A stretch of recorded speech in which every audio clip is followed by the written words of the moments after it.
Days are burning up like kerosene. Let's get started on day 14. Who's ready to go see what kind of mischief we can get into?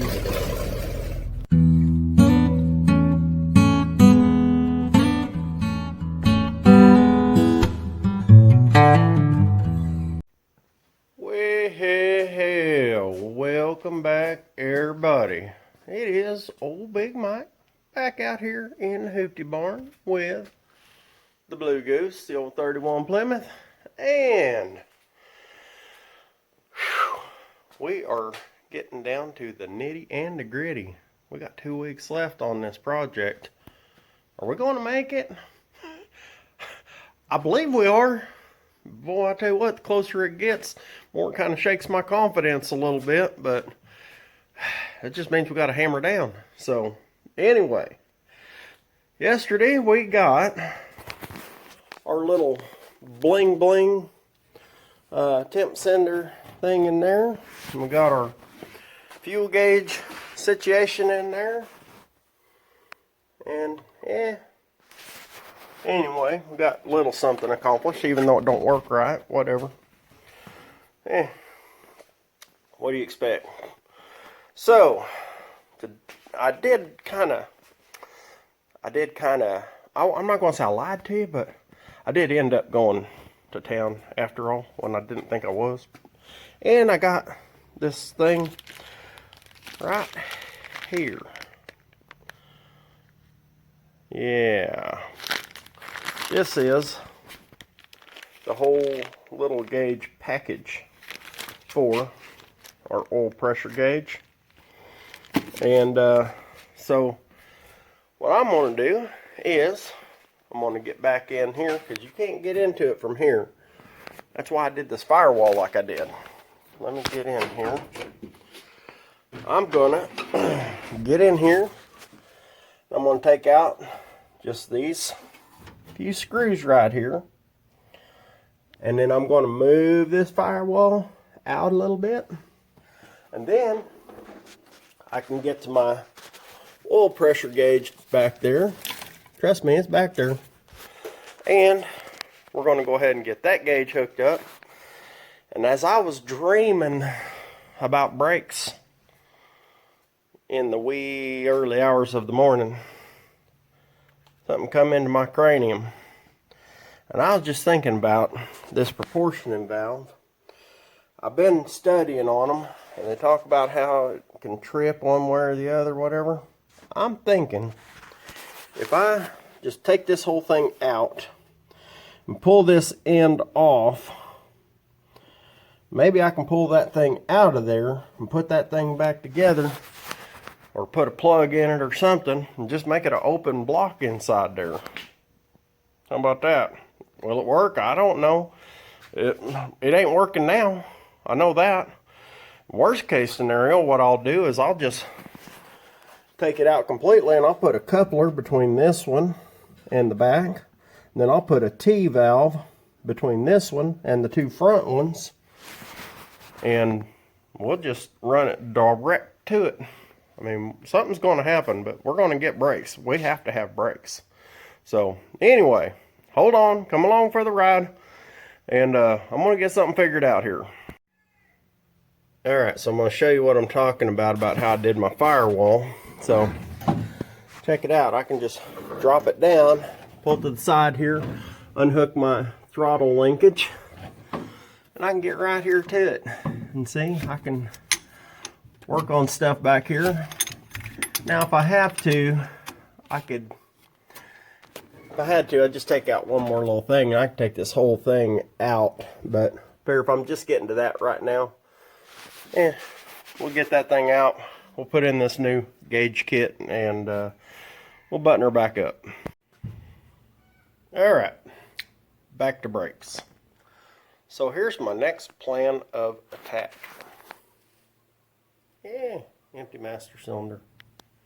Went ahead and pulled that proportioning valve, and I just kind of took it all apart and pulled the little spring-loaded thing out in, and that dude is gummed up and full of just nastiness and all that.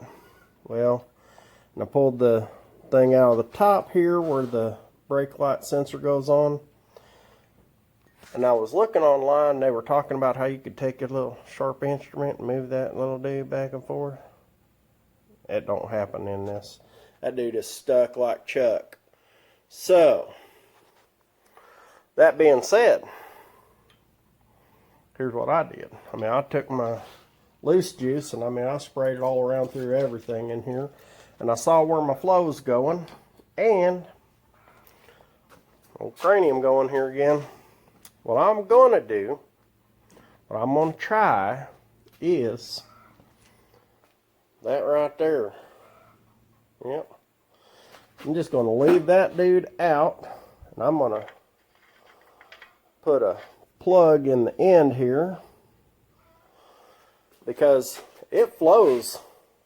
If I put my line in here from the master cylinder, it'll flow to both of those. And this one flows out to the back. So I'm just going to plug that dude off. And then what I'm going to do is I'm going to bleed it from here. I'm going to bleed it from the lines at the top. I'm going to bleed it and I'm going to put it all together. And then I'm going to open up all my bleeders and just let her go through. And I'm going to try to bleed these dudes out una vez más, which means one time more. So, let me get all this thing put back together and we'll get back to bleeding. Okay, here's a cautionary tale. While I appreciate buying stuff from Harbor Freight and it's cheap and all that stuff, my stupid brake bleeder, now it won't seal up around the lid. So now it won't create the vacuum I need to. Always something. Well, yeah, they'll take it back and I can change it for another one. Problem is, I don't live right next door to Harbor Freight. I don't live next door to town. So I got to drive all the way to frickin' town to exchange it. Aggravating. Anyway, so I decided to switch gears. I thought, well, you know what I'll do? I'll just go ahead and I'll work on my breather, because I can't just keep running this thing with a rag over the, the carburetor there. I don't want to suck stuff down in there. I was going to try to do some kind of fancy little pie cut messed up thing. And I said, you know what? Just dig in your stuff and see what you got. I dug in my stuff, and this is what I come up with. This is brand new in the bag. And look at here. I can put that dude right over there. And it ain't perfect, but it's kind of perfect, because we can put that dude on there like so. And I can put that dude right there like so.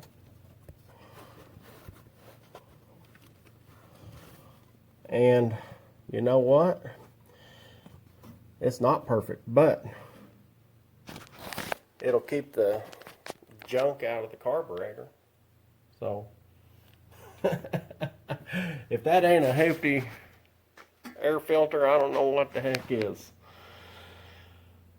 So, anyway, I gotta go whack some weeds and stuff. And, yeah. Didn't get much done today, but I did get the oil pressure gauge hooked up, and it does work. We're holding about 60 pounds of pressure at idle, which is, I think, pretty good. So, hey, I'll take it. And now I'm going to go do my real work, and appreciate y'all following along, even though it was not a whole lot going on. And, man, we're just running out of time every day. And do me a favor, If you ain't subscribed, go ahead and knock that out. And hit that notification bell. And, you know, give me a thumbs up or a thumbs down. This one, it's hard to say. It's a toss-up. But, till next time, either way. If y'all keep watching, you know I'm going to keep working.